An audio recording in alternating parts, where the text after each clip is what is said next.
23শে April vote, তার আগে 12টি অঞ্চলের নেতৃত্বকে নিয়ে বৈঠকে তৃণমূল প্রার্থী। হরিহরপাড়া বিধানসভায় আবারও তৃণমূল প্রার্থী করেছে বহরমপুর মুর্শিদাবাদ জেলা তৃণমূল কংগ্রেসের চেয়ারম্যান বিদায়ী বিধায়ক নিয়ামত শেখকে। প্রচারও শুরু হয়েছে, তার মাঝেই দলীয় নেতৃত্বকে নিয়ে গড় রক্ষায় রণকৌশল ঠিক করতে বৈঠক তৃণমূল প্রার্থীর।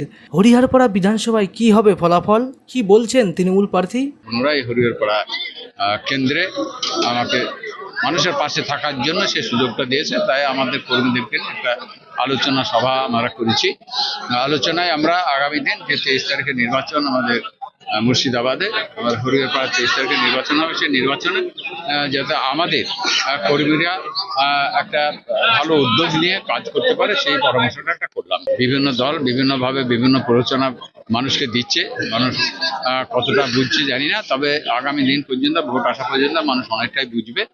তবে বিভিন্ন প্রার্থী এখানে হয়েছে, সেই প্রার্থীদের কি নসিবে আছে আল্লাহ জানে, কিন্তু আমাদের তৃণমূলের প্রার্থী হিসেবে আমি বলছি যে আমাদের কর্মীদের, আমাদের ভোটারদের, আমাদের মানুষের ওপরে আমাদের নেতৃত্ব যারা আছে সকলের উপর আবার একটা বিশ্বাস আছে, ভরসা আছে। তেনারা ইনশাল্লাহ আমাকে দোয়া এবং আশীর্বাদ করবেন এবং আমি নিশ্চিতভাবে ইনশাল্লাহ আমি জয়ী হব। হরিহরপাড়া বিধানসভায় সিপিআইএম প্রার্থী করেছে সিপিআইএমের জেলা সম্পাদক জামির মোল্লাকে।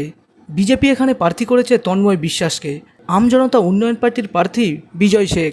23শে এপ্রিল ভোট, এখন দেখার এই আসনে কে জয়ী হয়। Bureau report, Madhyabanga news. Manmohini health care, স্বাস্থ্য সেবায় অটুট শ্রেষ্ঠত্বের শিরোপা। জেলায় প্রথম robotic knee replacement, cardiology with cath lab, neurosurgery, specialised trauma unit থেকে স্মাইল ট্রেন, একগুচ্ছ পরিষেবায় নিয়োজিত। Manmohini health care, quality care with personal touch, Baharampur শিল্প তালুক।